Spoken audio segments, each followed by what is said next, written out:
دفعہ ایئرپورٹ پہ خاتون نے پوچھا کہ بھئی ہمارے شوہر جو ہیں وہ ایک سال کے لیے ملک سے باہر رہتے ہیں، تو ہمارے لیے یہ تو نیچرل ہے نا، وہ کہتے ہیں ہمیں پھر برائی کے خیالات آنا شروع ہوتے ہیں. تو انہوں نے کچھ سوال پوچھے، وہ حیا کے خلاف ہیں، میں اس کو نہیں یہاں ڈسکس کر سکتا. میں نے ان سے کہا میاں کے علاوہ آپ کے پاس کوئی راستہ نہیں ہے اپنی خواہش پوری کرنے کا. تو وہ کہنے لگے پھر ہم کیا کریں، میاں بھی مجبور ہے. وہ کہہ رہے ہیں میں کیسے، اور اپنے ساتھ رکھ نہیں سکتا میاں، کیونکہ جو ہے وہ اس کے پاس اتنی تنخواہ نہیں ہے کہ بیوی کو رکھ سکے. تو چند کیس ایسے ہوتے ہیں. اصولی طور پر تو میاں کو چاہیے اللہ پہ توکل کرے، غریب بھی ہے نا اپنے ساتھ اپنی بیوی کو رکھے. کوئی بات نہیں، میاں بیوی دونوں روکھی سوکھی مل کے کھا لیں گے، کم پہ گزارا کر لیں گے. جو بیویوں کو چھوڑ کے ایک سال دو سال کے لیے باہر جاتے ہیں، یہ شریعت میں بالکل پسندیدہ نہیں ہے. اللہ نے بیوی کو صاحبہ کہا ہے، ساتھ رہنے والی. مجھے وزیر آباد میں 1 مہینہ رہنا تھا، یہ بات ہوگی 2006 یا 2007 کی. انہوں نے کہا کہ 1 مہینہ آپ نے یہاں اسٹے کرنا ہے. بیانات کے سلسلے میں نا مسجد 1 مہینے کے لیے میرے حوالے کی تھی. تو میں نے کہا بھائی میں تو بیگم کے بغیر 1 مہینہ نہیں رہ سکتا، بچے بھی تھے میرے.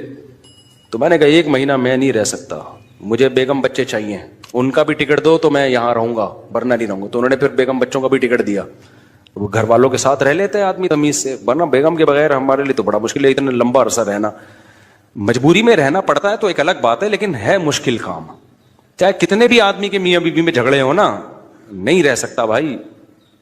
تو 1 سال کے لیے پتہ نہیں کیسے رہ لیتے ہیں لوگ بیگم کے بغیر. ٹھیک ہے ان کی مجبوری ہوتی ہے، میں مانتا ہوں، لیکن اس میں کوشش کرو اللہ پہ توکل کرو. بیگم روکھی سوکھی کھا لیں گے، لیکن اللہ میاں نے بیگم کو صاحبہ کہا ہے قرآن میں. صاحبہ کا مطلب ساتھ رہنے والی. صاحبہ کا کیا مطلب ہے؟ ساتھ رہنے والی. تو اس کا مطلب جب شادی ہو گئی تو وہ پھول ترو کی طرح تمہارے ساتھ چپک گئی ہے. پھول ترو کی طرح اس لیے کہہ رہا ہوں کہ لوگ پسند نہیں کرتے، لیکن اللہ نے اس کو آپ کے ساتھ کیا کر دیا ہے، اب جہاں جاؤ گے بیگم صاحبہ ساتھ ہوں گی.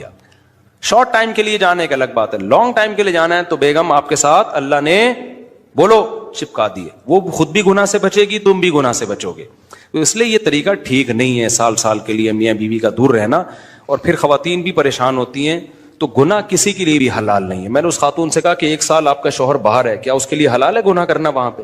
اس کے لیے حلال نہیں ہے تو آپ کے لیے بھی حلال نہیں. تو اللہ میاں نے صرف یہی رکھا ہے کہ ایک دوسرے کی خواہش پوری کر سکتے ہیں میاں بیوی، اس کے علاوہ ان کے پاس کوئی آپشن نہیں ہے.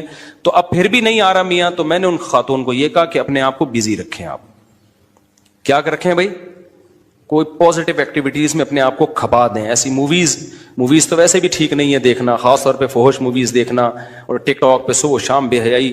تو جب یہ انسان کی عادت ہے، جب وہ اپنے آپ کو کسی پازیٹیو کام میں لگا دیتا ہے نا، تو چند دن پھر یہ جھٹکے لگیں گے، اس کے بعد انسان نارمل. کئی لوگ ہیں جو 1 سال گھر سے باہر رہتے ہیں، مجبوری میں بیویاں بھی رہتی ہیں، وہ گناہ نہیں کرتے. وجہ کیا ہے کہ وہ سوچتے ہی نہیں نا اس بارے میں، وہ اپنے آپ کو بزی رکھتے ہیں، مصروف رکھتے ہیں. تبلیغی جماعت میں سال کے لیے لوگ جاتے ہیں. میں تو اس کو صحیح نہیں سمجھتا، بیگم کو، جوان بیوی کو چھوڑ کر جاؤ آپ.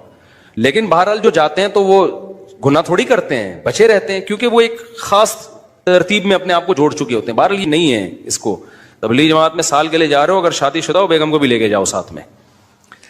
ہم تو یہی کہتے ہیں تبلیغ والوں سے بھی، بھائی اگر سال کے لیے جا رہے ہو نا، تو یہ زمانہ بہت خطرناک زمانہ ہے. حضرت عمر نے جہاد میں نہیں چھوڑا تھا، تو یا اس کے لیے جو ہے وہ ایجڈ ہو گئی ہے، بوڑھی ہو گئی ہے، ایک الگ بات ہے. لیکن آج کل بہت مسائل کھڑے ہونے کا خطرہ ہوتا ہے. لوگ کہتے ہیں نہیں فلاں سال کے لیے گیا، کوئی مسئلہ نہیں ہوا.